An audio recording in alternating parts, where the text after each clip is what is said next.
How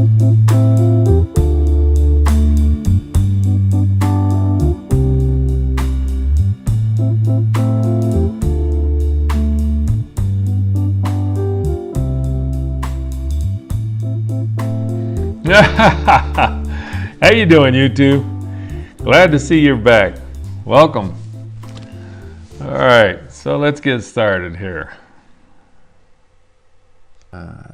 There's a cottonwood tree. I just put a picture of a cottonwood tree at the end of the video. As always, I gave you something you can work from and give it a shot yourself. Anyway, I take some license with this one. I'm going to put some house in there and some things that aren't there. I just I did a little just a rough sketch of this on a scrap piece of paper beforehand, kind of get an idea of what I wanted to do. And I think I show a little clip that just blips by on the screen there in the future, but I didn't feel like drawing this one out, so I just grabbed a pen and started doing something, you know. Anyway, yeah, it's kind of like doodling, I suppose. Although I'm not sure you plan any doodles out. I did plan to put the house in that I put in here. So I'm using Staedtler today. These are Staedtler pigment liner, little 4-pack. I had some of these a while back, and they sat around here for quite a while, and then one of my daughters does art projects. In fact, a couple of them do. But I gave the set to one of my daughters, and then about 6 months later, I was in the art store, and little local store, you know, it's called Artisans.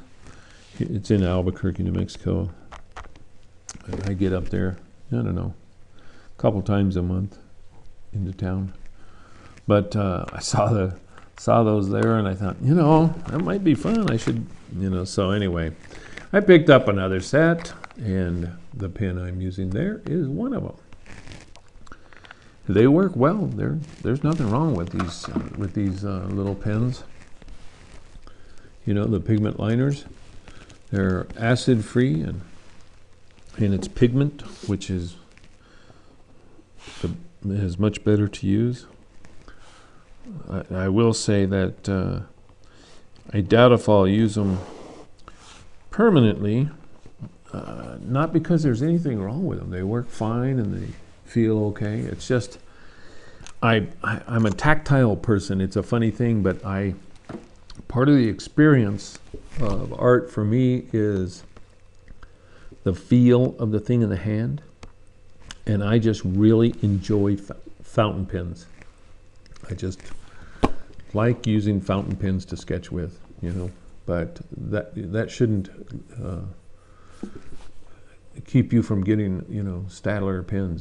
They look great, they work great, you know, the ink flows, and I didn't have any problems with the ink flowing out or the pigment coming out of the pen, or, you know, bleeding or any of that stuff. So I believe this 150-pound cold press watercolor paper. And yeah, just fun. I put the little house in there. I just wanted to do something here. The house isn't really there when you see the photograph. What's really there is an acequia. We call them acequias, or at least I believe that's what they're known as. They're a ditch or a irrigation ditch, you know, or an arroyo. They're not really an arroyo. They're yeah. I have to cut these recordings in half because it'll only email about 4 minutes, 5 minutes at the very most. And anyway, yeah, the acequias were built for irrigation by the Spanish years ago. So I took the I don't even know if you can see it in the photograph because it's the photograph is taken at a level, but I just left that out and put a road there instead, and a little house on the other side, and just kind of fun. You know, I used to do stuff like, you know, when I first started plein air painting, I do a lot of oil paintings, and I used to do a lot of plein air painting. I still do it occasionally, just because it's fun with oils, you know. I do a lot with watercolor too, but the oils I enjoy just getting out there with them. Anyway, I have a friend. His name is Pietro Petrolini, and he's an amazing artist. He's got a lot of years. I've worked with him on several motion picture projects and on other projects as well. And he's got skills going way back, man. He's got twice, 3 times the time in the motion picture business that I do as a scenic artist. He was a real scenic artist in LA. So his skill and ability is up there.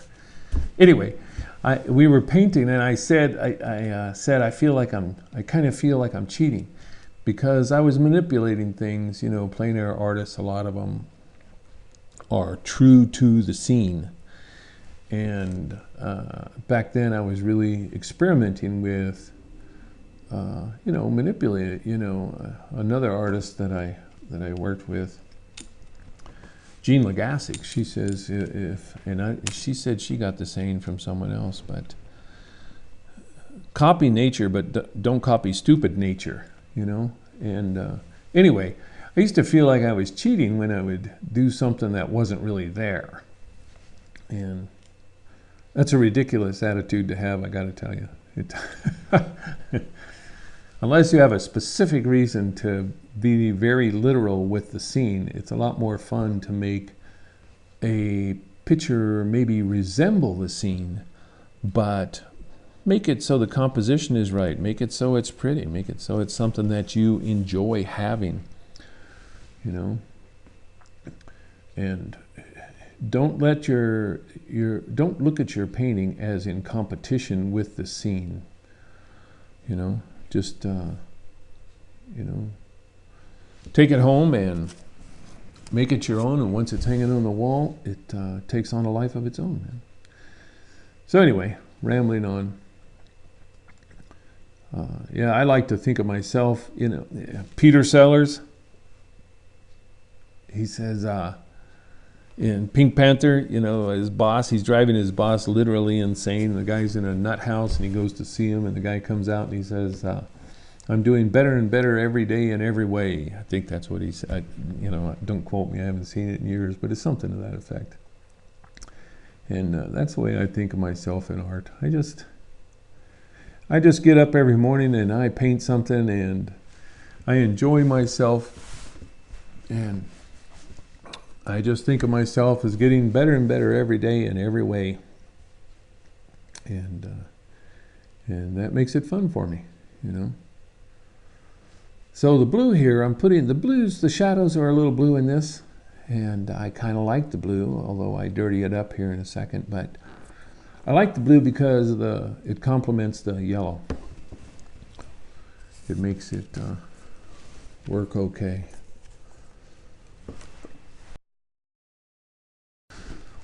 So anyway, yeah, there's a little house. Don't feel like you're cheating, man. However you produce your art, if you're doing computer art, you know, the next Picasso, Monet, or Gauguin, or Matisse may well come from computer-generated art. So, however, it's the creativity, it's the dedication, it's the practice, it's the thinking that makes art, you know. It's not the tool. So anyway, don't be afraid to experiment. So as usual, I really enjoyed doing this one, and it's just a random little scene. I was driving by and there it was, so I took a picture. I put that road in there to try and lead your eye through the picture. It wasn't really there. So I just thought it would lead you into the picture. Listen, I love doing them. There's the Stadler set. And I hope you enjoyed this one. Give me a thumbs up. You know the routine. Subscribe, all that kind of stuff. I'm going to put a frame around it here in a second and give it a signature. And then the credits are going to roll. So, as usual, aha doodly poop. You guys have a great day. Do something creative, even if it's on your couch, If you can get out and do something, because it's nice out. And enjoy the day. Take care. I'll see you on the next one. The picture's going to come up in just a minute.